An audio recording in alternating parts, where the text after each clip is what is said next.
Ketika Arthur Schopenhauer sedang berjalan-jalan dengan anjing pudelnya, dia memandang dunia dengan begitu sedih. Dia melihat manusia dan hewan berjuang untuk bertahan hidup di dunia yang tidak pernah mereka pilih. Ya, dunia yang tidak pernah mereka pilih. Seorang pelajar mungkin berencana akan memulai membangun bisnisnya setelah dia selesai dengan pendidikannya.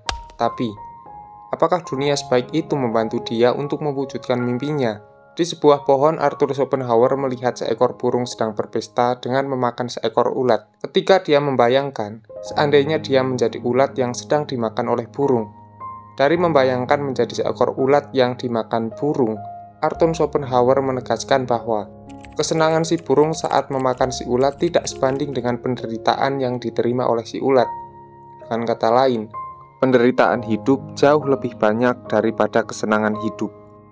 Bagi sebagian orang, filsafat yang dibawa Schopenhauer sangatlah tidak nyaman di telinga. Namun, Schopenhauer tidak pernah menyangkal akan hal itu, karena pada kenyataannya, sejak manusia dilahirkan, manusia tidak akan puas dengan apa yang dimilikinya. Dalam hidupnya, manusia menginginkan sesuatu, lalu berusaha mati-matian untuk mendapatkannya, dan setelah mendapatkan apa yang dia inginkan, dia akan bahagia. Namun kebahagiaan itu hanya sesaat, tidak sebanding dengan kesengsaraan dan penderitaan saat dia mencoba meraih sesuatu itu, dan itu dilakukan secara terus-menerus sepanjang manusia itu hidup. Merenungkan banyaknya kesengsaraan dan penderitaan di dunia ini, Schopenhauer menyimpulkan bahwa hidup adalah perjuangan terus-menerus mengejar keinginan tanpa henti. Dengan kata lain, hidup adalah penderitaan. Arthur Schopenhauer, seorang filsuf Jerman yang hidup dari tahun 1788 hingga 1860. Dia lahir di kota Danzig yang saat itu merupakan bagian dari kerajaan Prusia. Dia lahir dari keluarga pedagang yang kaya.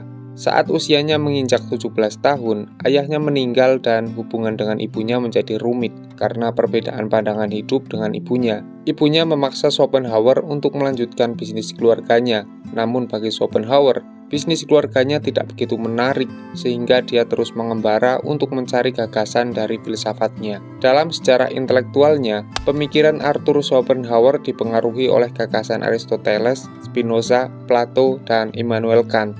Namun pengaruh filsafat Buddha terlihat lebih dominan dalam gaya filsafat yang dibawakan oleh Schopenhauer. Dalam memandang dunia, Arthur Schopenhauer mempunyai konsep yang bernama The World as My Representation, di mana setiap orang dalam hal apapun mempunyai pandangan yang berbeda tentang dunia. Jika kamu bertanya pada dirimu sendiri tentang apa itu hidup, bagaimana caraku menjalani hidup, apa tujuanku hidup, apa yang terpenting dalam hidupku, dan semua pertanyaan eksistensialis lainnya kamu coba tanyakan pada dirimu sendiri, maka jawaban yang kamu miliki akan berbeda dengan jawaban orang lain. Dan setelah mendapatkan arti dari dunia, secara alamiah di dalam diri manusia akan muncul kekuatan besar yang bernama will to live. Apa itu will to live dalam pandangan Schopenhauer? Will to live adalah dorongan yang ada dalam diri manusia untuk mendapatkan sesuatu. Dengan kata lain, manusia memiliki kehendak atau keinginan untuk hidupnya. Dan ini adalah awal dari filsafat pesimistis yang Arthur Schopenhauer bawakan.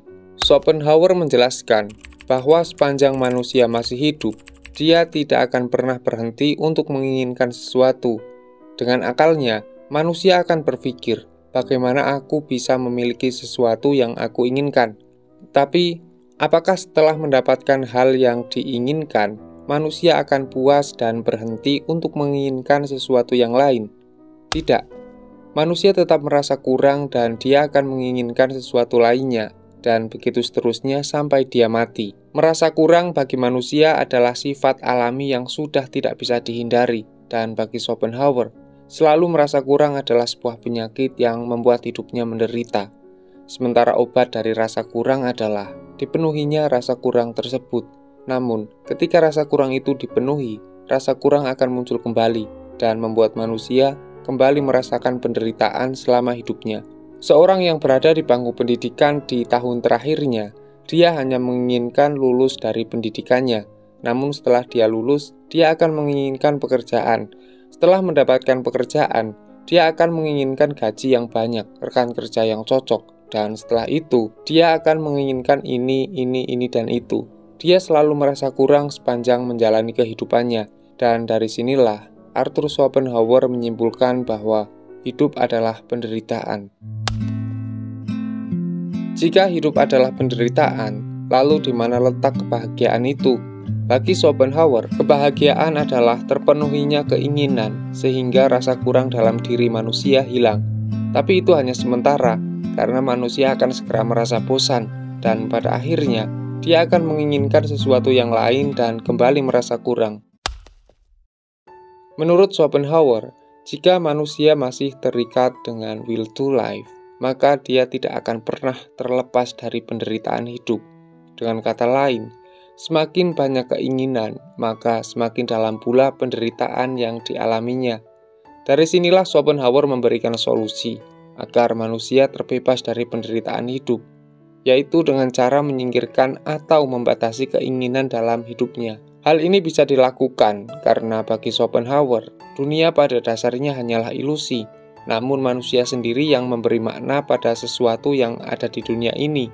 Sehingga ketika dia menganggap dunia begitu berarti, maka muncullah keinginan-keinginan yang tidak pernah ada habisnya. Selain itu, pada jalan asketis ini, Schopenhauer menegaskan bahwa penderitaan manusia akan terus berlanjut ketika dia tidak pernah tahu di mana akhir dari keinginan hidupnya. Manusia harus mengetahui di mana dia mengatakan selesai pada apa yang diinginkannya. Kehidupan manusia seperti sebuah tulisan, di mana di dalam tulisan ada tanda baca yang bernama titik dan koma.